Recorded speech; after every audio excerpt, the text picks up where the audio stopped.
Bismillah, alhamdulillah, salatu wassalamu ala Rasulullah sallallahu alayhi wa sallam. Assalamu alaikum wa rahmatullahi wa barakatuh. My name is Tahir Khalid. I'd like to welcome to our program here at Sharjah TV on getting close to Allah, getting to know Allah, getting to know your Lord. And we ask our Lord to guide us that we may gain the true understanding and implement that understanding into our lives, that it will become reality before we return to Him, and that whatever efforts that we make become a guide and a means for others to be enlightened as to who our Lord is and what His requirements are, and that we will have the opportunity, and we thank Allah for the opportunity to convey this message, and we pray that we do it in such a way, in a fashion that is acceptable to Allah's creation, and that they become inspired with the desire to know the truth and to make changes in their life and not be challenged or afraid. Because many people, they're afraid of change. So they use other excuses, but they really fear change. And as a result of that fear, it freezes them. They stay frozen, they don't move. And as a result of that, they die in that condition. And we're very much afraid of that many people, due to this, they will freeze and they will die like this without accepting the true belief. And this, for us, is one of the most painful things, that people who the message of truth has been conveyed to them, but they reject it. And they're good people. They're people who are doing good things, positive things. They love people. They're doing good things for people, but they think that whatever they're doing is the epitome of what we are wearing conscious of today. And they don't understand that whatever it is that they're getting right now from Allah subhanahu wa ta'ala is what they will get in this world. Maybe they're famous because of their actions. Maybe their lives are very good. Maybe they're very happy in their environment, even though they're making sacrifices. It's all temporary if we don't know Allah and if we don't worship Allah. So let's see what the Prophet ﷺ says, inshallah. And Abu Hurairah reported the Prophet ﷺ said, "This world, with all that it contains, is a curse except for the remembrance of Allah and that which pleases Allah and the religious scholars and seekers of knowledge." So we see that this shrinks things, doesn't it? We look at this world, we think this world is a big place. And we're seeing here that this is collected by Tirmidhi, that is actually shrinking around us. And we need to understand that and those limitations and to keep them in mind and in place. And Abu Hurairah reported, the Prophet ﷺ said, "He who calls others to follow the right guidance will have a reward equal to the reward of those who follow him, without their reward being diminished in any respect on that account." Collected by a Muslim. So the importance, as we hear here, of inviting people to the oneness of Allah, to implement it in their life, to practice it on a daily basis. You're going to get the reward from all the actions that person makes that you invite to Allah, without any reduction. So think about that. And I'm talking this to the brothers and sisters out there who are Muslims.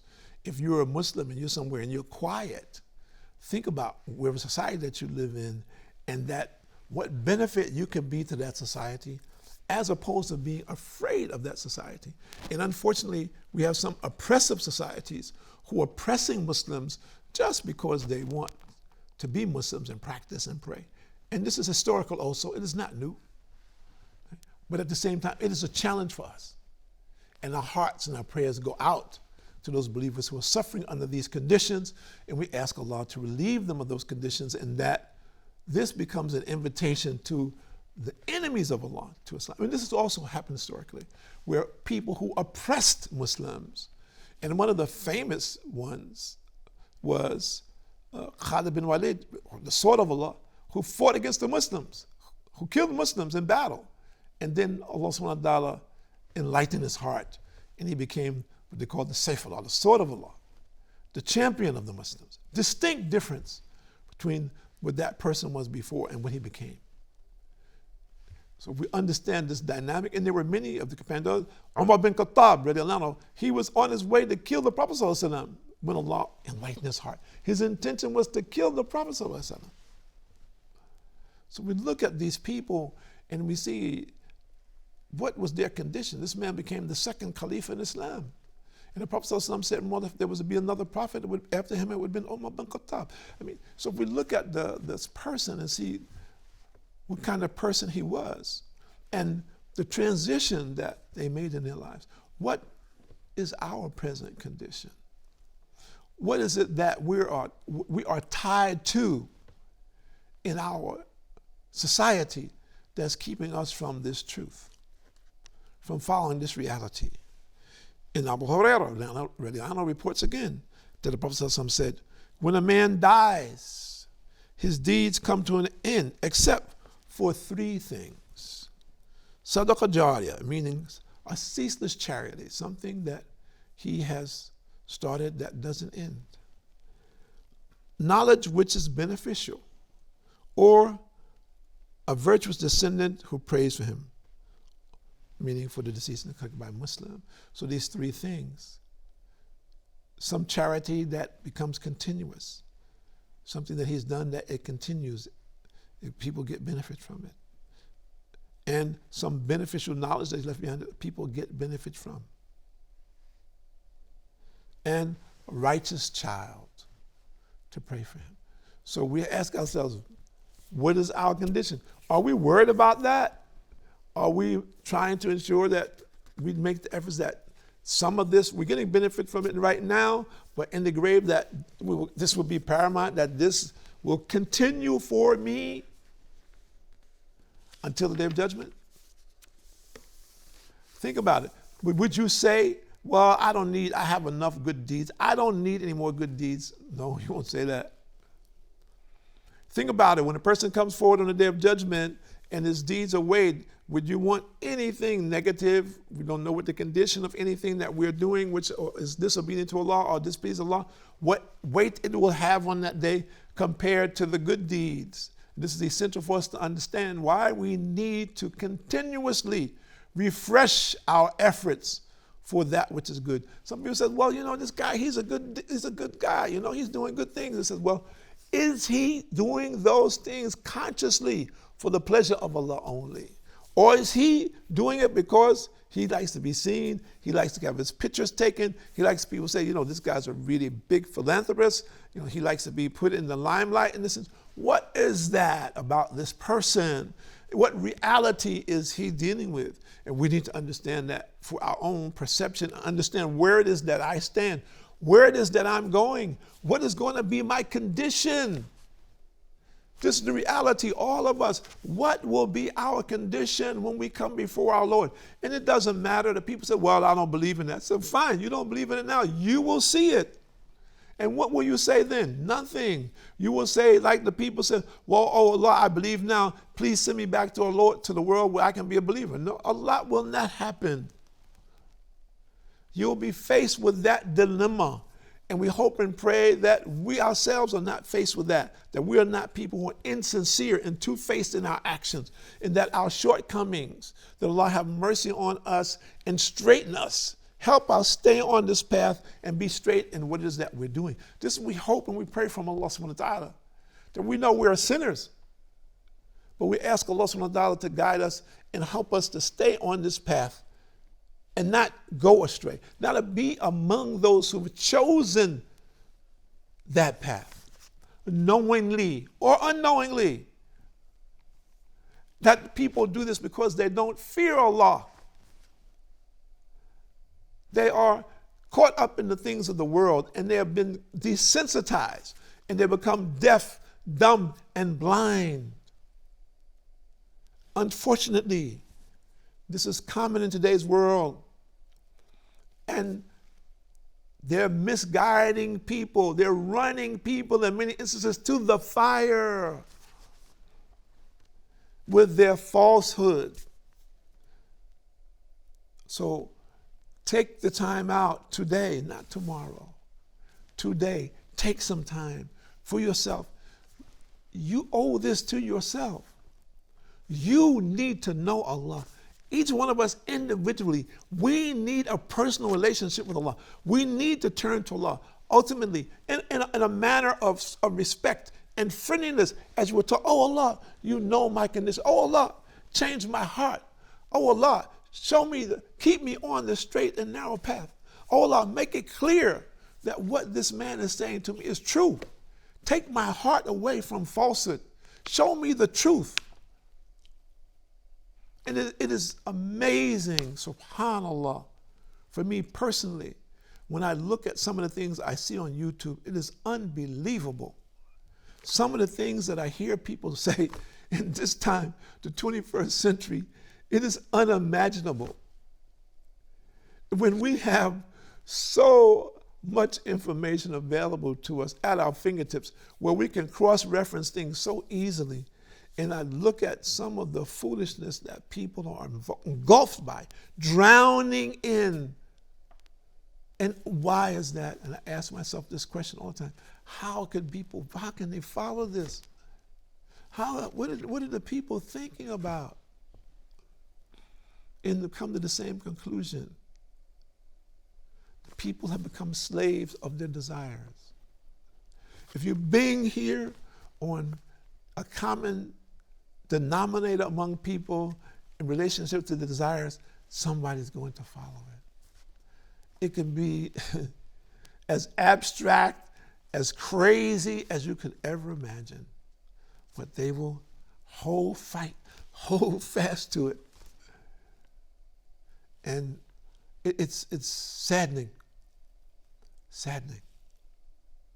So we're asking everyone out there today, take the time out, pray to your Lord. Do not be distracted. You say, I'm not distracted, brother. I know this is the right path. I saw so-and-so and so-and-so. I said, ask your Lord clearly, the Lord of the Kaaba, the one and only God. Ask him. Show you, make it clear through this foggy path that the truth, the path of light and enlightenment, which direction should you take? And don't be afraid. Many people don't step because they're afraid. Oh, I've been doing this all my life. You've been doing it all your life. Does it make it right?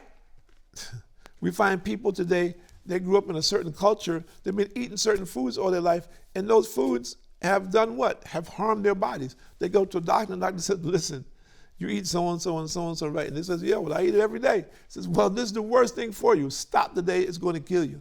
What are you going to do? You're going to say, well, I know it's going to kill me, and it's killed so many people in my family, but, I'm not worried about it. People say, this man's a fool. At least listen and take the steps. Try your best.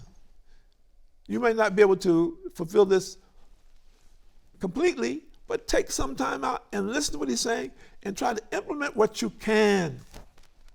So we're saying that to everyone that's out there today. And I've heard it on many occasions. People say, well, I have my own religion. When someone tells me he has his own religion, then I'm really doubtful. You have your own religion, that means that you have mixed up something on your own and made your own choice. A huge error. It's not a small thing.